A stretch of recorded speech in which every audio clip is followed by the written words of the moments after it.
Have you ever noticed how some people become the calmest person in the room when everything is falling apart, but the moment the lights go off, their mind turns into a loud courtroom that never ends?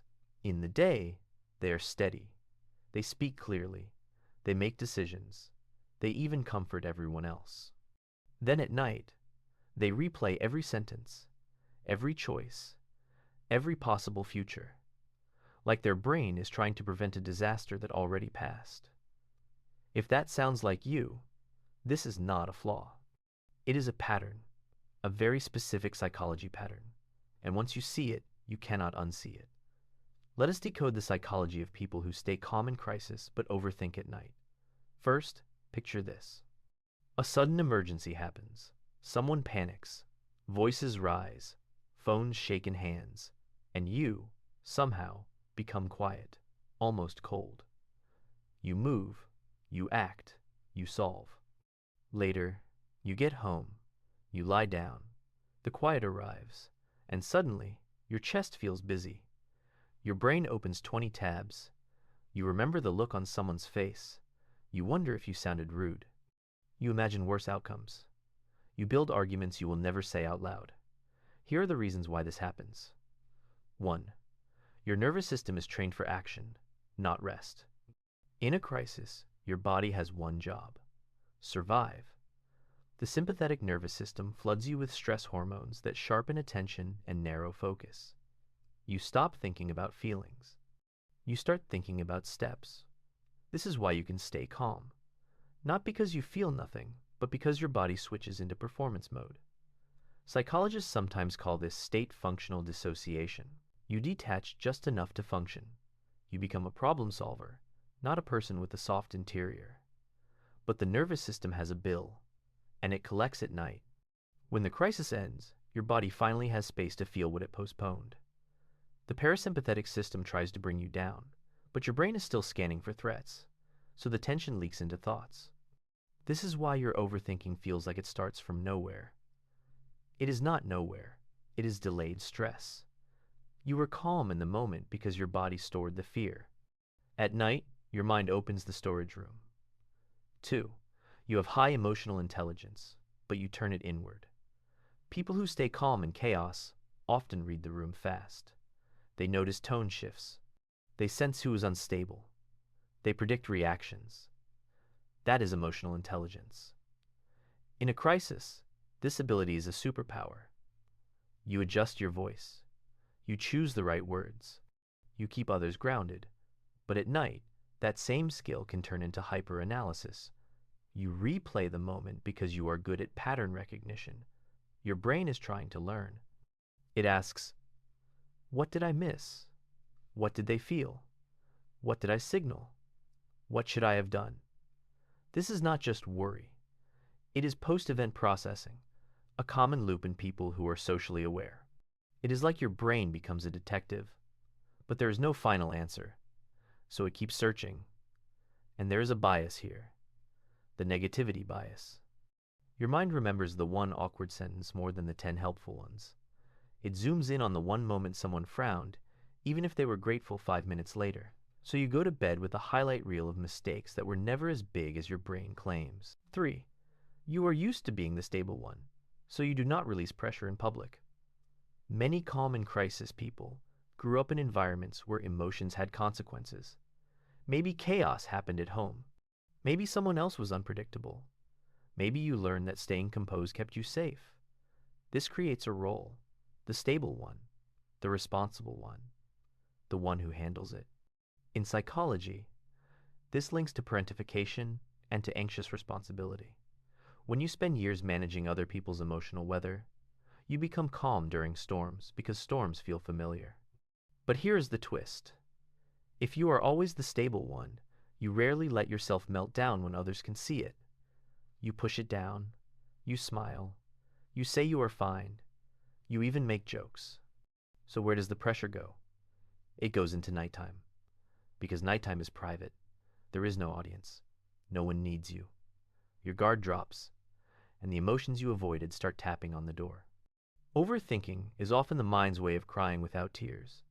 It feels more acceptable to think than to feel. Thoughts feel controlled. Feelings feel messy. So your brain chooses thoughts, endless ones. 4. Your brain loves control, and uncertainty is your biggest trigger. In a crisis, there is usually a clear target. Fix this. Call them. Get out. Do the next thing. That clarity gives you control, even in chaos. But when you get home, uncertainty returns. Did I do the right thing? What if something bad happens later? What if they misunderstood me? What if I missed a detail? This is where intolerance of uncertainty shows up. It is a trait linked to anxiety and rumination. People with high intolerance of uncertainty do not fear the worst outcome only. They fear not knowing. At night, your brain tries to solve uncertainty by simulating every possible scenario. That simulation feels productive, but it is a trap. Because your brain cannot predict the future, it can only repeat the past with new endings. This is also why you can seem fearless in real danger but anxious in imagined danger. Real danger gives you tasks. Imagined danger gives you possibilities, and possibilities never end. 5. You are calm because you suppress, and you overthink because you rebound. There is a concept called ironic process theory. When you try not to think about something, your brain secretly checks if you are thinking about it. That checking keeps it alive. During a crisis, you suppress panic, you suppress fear, you suppress emotion. It helps you perform. Later, the suppression rebounds. The thoughts return stronger. They feel intrusive. They feel loud. They feel like you lost control, even though you were so controlled earlier. This is why you can be calm while everyone is screaming, then spiral over a single comment hours later. Your mind is doing rebound processing. Also, sleep itself makes this worse. At night, your prefrontal cortex gets tired. That is the part that helps you regulate thoughts and keep perspective. As it slows down, your emotional brain becomes louder. So worries become heavier. Small things become huge. Your inner critic gets a microphone. And if your circadian rhythm is slightly off, or you use your phone late, you add more stimulation, which fuels the loop. So the pattern becomes ritual. Crisis, calm, relief, night, rumination. And you can recognize yourself by the details. In emergencies, you speak in short sentences. You delegate. You even notice things, like where the exits are, or who is freezing up. People later say, "I do not know how you stayed so calm." But your night brain has a different personality. It asks, what if I missed a sign? What if I could have prevented it earlier? What if my calm hurt someone's feelings? It zooms into moral questions, not practical ones. That is your conscience mixed with your imagination. One quick reset is a brain dump. Set a timer for 5 minutes. Write every thought, no grammar, no censoring, then stop. Another reset is naming. Say out loud, this is rumination, this is fear, this is control. Labeling emotions reduces their intensity because the thinking brain comes back online. Now, here is the part most people miss. Being calm in crisis and overthinking at night is not a contradiction.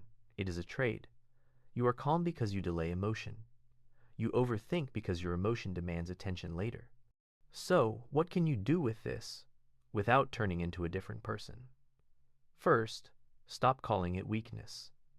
Call it data. Your mind is telling you there is unprocessed energy. Second, give your brain a closing ceremony. Before bed, write a short debrief. 3 questions. What happened? What did I do well? What can wait until tomorrow? This reduces open loops, which the brain hates. Psychologists call these unfinished tasks the Zeigarnik effect. Your mind keeps them active until you give them a container. Third, let your body discharge, not just your mind. A walk, stretching, a hot shower, slow breathing.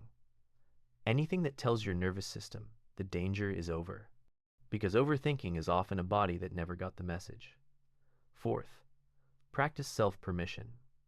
If you are the stable one, you may not feel allowed to be the messy one. Start small. Share one real feeling with someone safe. Not a story, a feeling. I was scared. I felt alone. I needed help. When feelings have a voice, thoughts quiet down. And finally, Remember this. The same mind that overthinks at night is the mind that saved the moment earlier. You are not broken. You are protective. You are vigilant. You are deeply aware, but you deserve rest, not just respect. So tonight, when your brain starts that courtroom again, do not argue with it. Thank it, then guide it gently back to the present. You handled the crisis. Now handle the recovery. If this felt like someone read your private diary, you are not alone. Subscribe for more psychology decoded in plain human language, and share this with the calm one who overthinks in silence.